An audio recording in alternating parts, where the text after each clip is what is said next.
সন্ধ্যা বন্ধুরা, কেমন আছো তোমরা সকলে? আশা করি সকলে অনেক ভালো আছো, আমিও অনেকটা ভালো আছি।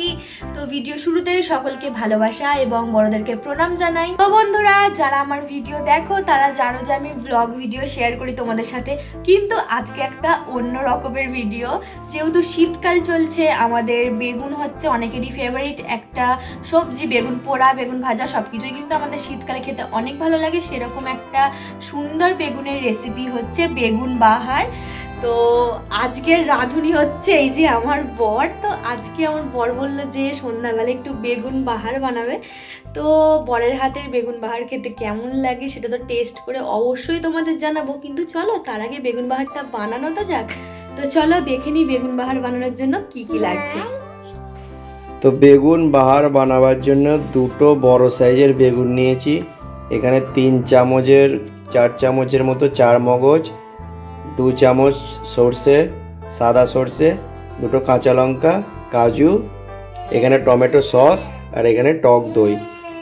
তো দেখো কিভাবে বানায়।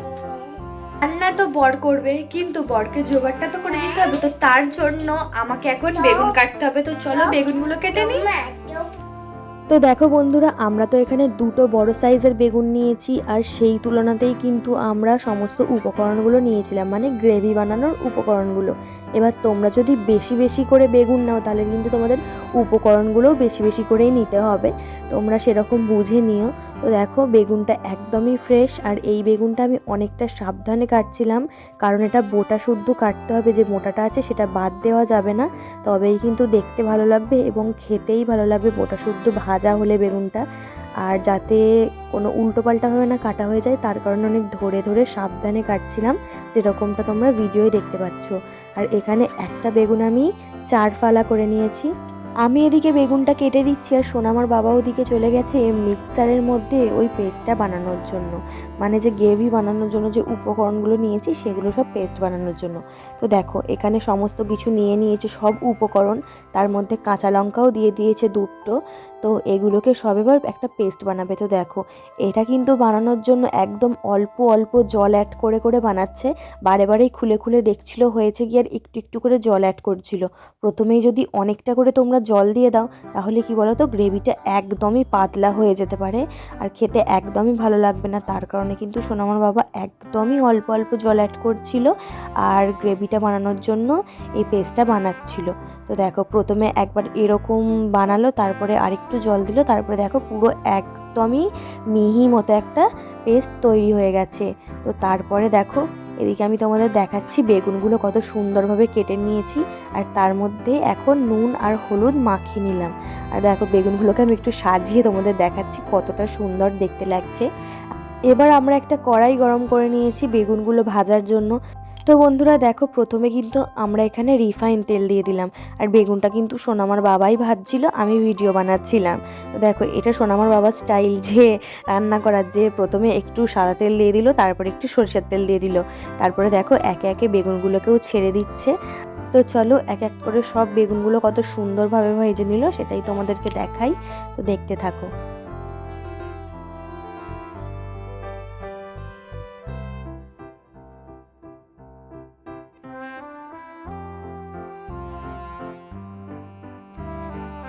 তো বন্ধুরা এখানে বেগুনটা হচ্ছে ভাজা হয়ে গেছে একদম, এই যে আমার বর সুন্দর করে ভেজে নিয়েছে। তো চলো এর পরের প্রসেসটা কি দেখা যাক। তো বন্ধুরা দেখো কড়াইতে আবার একটু তেল গরম করে নিয়েছি আমরা, করে নিয়ে কিন্তু এবার দিয়ে দিলাম ওই পেস্টটা। তো এই পেস্ট দিয়ে এবার কিন্তু গ্রেভিটা বানানোর প্রসেস শুরু হলো।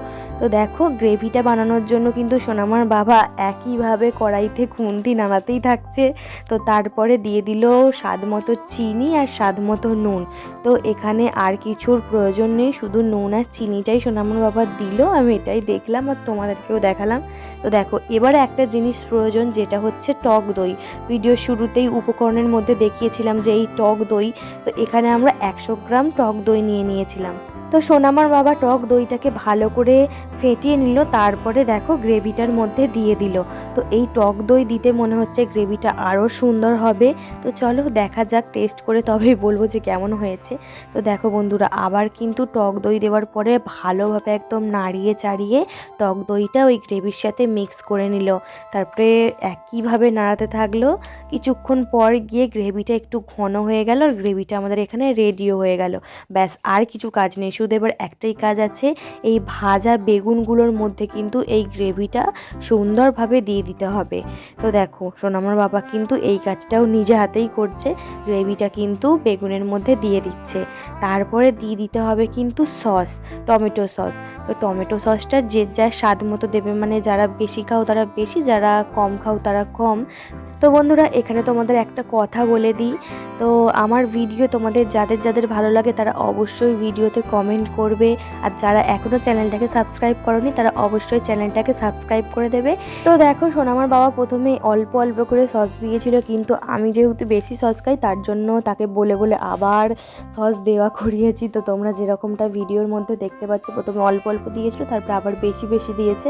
তো চলো, এই যে আমাদের বেগুন বাহার একদম রেডি হয়ে গেছে, এবার আমরা টেস্ট করে তোমাদেরকে বলবো বেগুন বাহারটা কেমন হয়েছে। তো সোনামার বাবাকে খেতে দিয়ে দিয়েছে, সোনামার বাবা তো খেয়ে বললো অনেক সুন্দর হয়েছে, আর আমিও খেয়ে যা বুঝলাম পুরো একদম অনুষ্ঠান বাড়ির মতো পুরো বেগুন বাহারের টেস্ট হয়েছে। তো তোমরা এরকমভাবে বানিয়ে দেখো, অবশ্যই তোমাদের ভালো লাগবে। আর এটা লুচি, পরোটা, রুটি যা দিয়ে খাবে তা দিয়েই খুব ভালো লাগবে। তো বন্ধুরা, ভিডিওটা তোমাদের কেমন লাগলো অবশ্যই জানাতে ভুলো না কমেন্ট বক্সে, আর ভিডিও ভালো লাগলে অবশ্যই একটা লাইক করে দিয়েছো। তো চলো আজকের মতো টাটা, বাই।